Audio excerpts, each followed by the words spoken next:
Yes question next है आपका 27 number का प्रश्न। निम्नलिखित व्यवहारों का लेखा करने के लिए नकल प्रविष्टियां कीजिए। Give general entries to record the following transaction. A, Ram से लेने 150 और राजेश से लेने 180 रुपए को अशुद्ध ऋण लिखिए। रिटर्न ऑफ आज bad debts 150 due from Ram and 180 due from Rajesh. Central trading company से लोहे की एक तिजोरी 135 रुपए में उधार खरीदी। An iron safe valued 135 purchase on credit from central trading company. मालिक द्वारा 150 रुपए का माल उठाया गया। Goods worth ₹150 were taken away by the proprietor.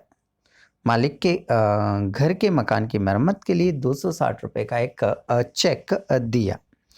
260 paid by a check for repair to the private house of the proprietor. ग्राहक मदन लाल को 15 रुपए का नगद बट्टा स्वीकृत किया। Allowed ₹15 as a cash discount to a customer Madan Lal.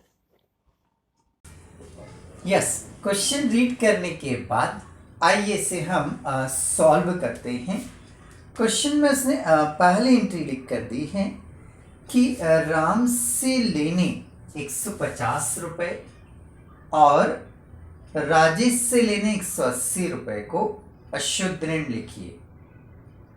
Right off as bad debts 150 due from Ram and 180 due from Rajesh. Ram और राजेश दोनों से हमें लेने थे।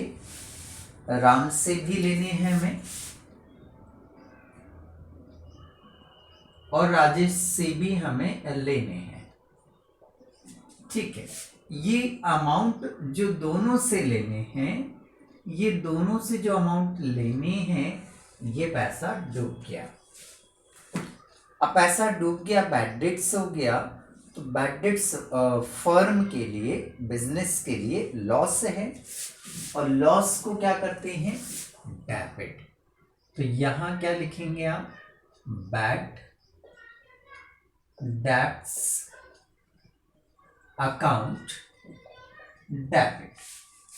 ठीक, अब एक तरह से देने वाले जो थे वो राम और राजेश थे।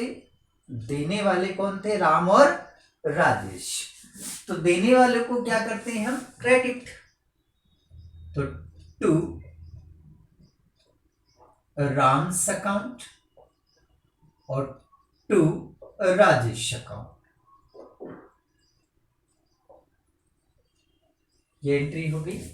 राम से 150 और राजेश से 180, 150 एंड 180 टोटल हुआ आपका 330 रुपीज। नरेशन बनेगी आपकी being bad debts return of. Return of मतलब उसके अकाउंट को हमने बंद कर दिया, अपलिखित कर दिया जिसे कहते हैं। तो ये हमारी पहली एंट्री क्या हुई, कंप्लीट हुई। सेकेंड एंट्री पर आते हैं। सेंट्रल ट्रेडिंग कंपनी से लोहे की एक तिजोरी 135 रुपए की उधार खरीदी। An iron safe valued 135 purchased on credit from central trading company. Central trading company से हमने एक लोहे की जो तिजोरी है वो उधार में क्या की है, खरीदी है। तो जो वस्तु व्यापार में आती है उसे हम क्या करते हैं, डेबिट। तो आयरन सेफ अकाउंट डेबिट। जो वस्तु व्यापार में आती है उसे हम डेबिट करते हैं, डेबिट कर दिया। उधार है, क्लियर लिखा उसने, उधार है, तो देने वाली कौन हो गई, सेंट्रल ट्रेडिंग कंपनी। देने वाली कौन हो गई, सेंट्रल ट्रेडिंग कंपनी। तो क्रेडिट द गिवर, देने वाले को क्या करते हैं हम, क्रेडिट। तो सेंट्रल ट्रेडिंग कंपनी, ये एंट्री कर दी हमने। Being purchased iron safe on credit, amount given है 135, 135। नेक्स्ट अगली एंट्री रीड करें हम। मालिक द्वारा 150 रुपए का माल उठाया गया, अच्छी बात है। Goods worth 150 were taken away by the proprietor, मालिक ने दुकान से 150 रुपीस का गुड्स उठाकर, दुकान में है ये गुड्स दुकान में है, तो यहां से उठाकर वो अपने घर को ले गया, प्राइवेट पर्सनल यूज के लिए ले गया। तो यहां से गुड्स उठाकर जब वो ले जा रहा है तो बताइए दुकान में वस्तु आएंगी या दुकान से वस्तु जाएंगी? बोले सर जा रही हैं, और जो वस्तु व्यापार से जाती है उसे आप क्या करते हैं? क्रेडिट। तो टू परचेस अकाउंट। परचेस क्यों सर? परचेस इसलिए क्योंकि जो माल मैंने खरीद के यहाँ रखा था, उसी में से कुछ माल उठाकर वो घर ले गया, तो आपका परचेस कम हुआ, इसलिए हमने परचेस इसके नाम से लिखी। अच्छा, पाने वाला कौन हो गया? ऑनर हो गया, मालिक हो गया, और पाने वाले को क्या करते हैं हम? डेबिट करते हैं। तो ये लिखा हमने ड्राइंग्स अकाउंट डेबिट। ड्राइंग्स क्यों? क्योंकि ऑनर के नाम को हम यहाँ नोट नहीं कर सकते हैं, इसलिए उसे रिप्रेजेंट कौन करेगा? ड्राइंग करेगा। Amount 150 rupees, amount 150 rupees. Fourth D entry उसने लिखा है मालिक के घर की मरम्मत के लिए 260 रुपए का एक चेक दिया गया है। 260 paid by cheque for repair to the private house of the proprietor. Okay, फिर बात वही है कि यहां से हमने एक चेक काटा और मालिक को दे दिया। मालिक पाने वाला हो गया। मालिक क्या हो गया? पाने वाला हो गया। तो पाने वाले को क्या करते हैं हम? डेबिट करते हैं। फिर बात वही आती है कि ऑनर के नाम को उसके नाम से नहीं लिख सकते हैं, इसलिए हमने क्या लिखा? Drawings account debit. टू, अब हमने क्या दिया? चेक दिया, तो ये ऑनर इस चेक का पेमेंट लेने कहाँ जाएगा? बैंक में।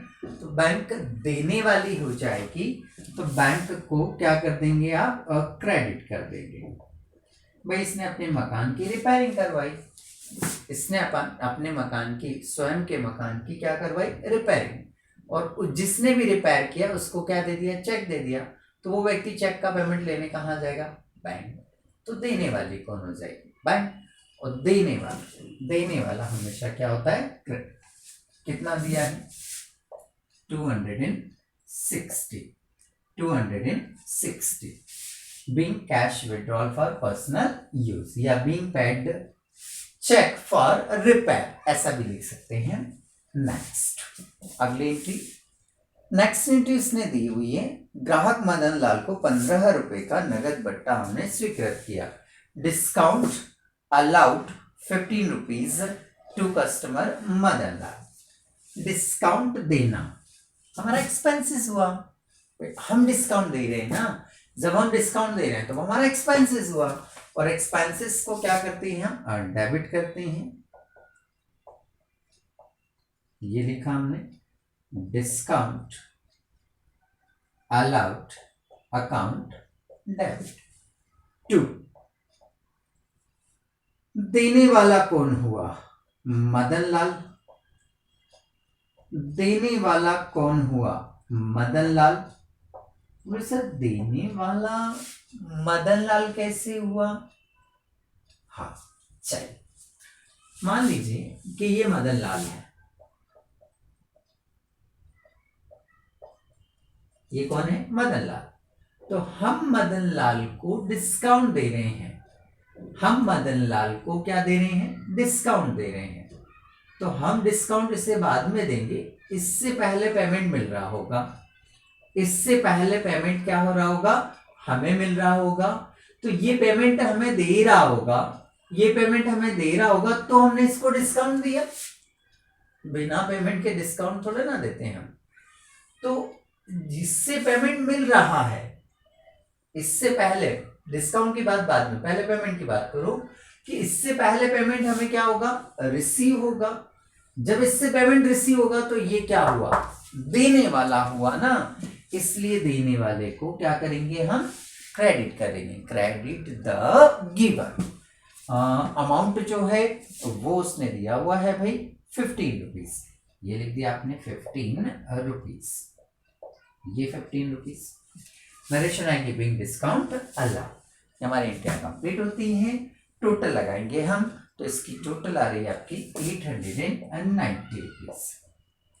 जो टोटल आएगी वो टोटल कहलाएगी हमारी ग्रैंड टोटल। तो यहां आकर आपका ये क्वेश्चन नंबर 27 जो है वो कंप्लीट हो जाता है।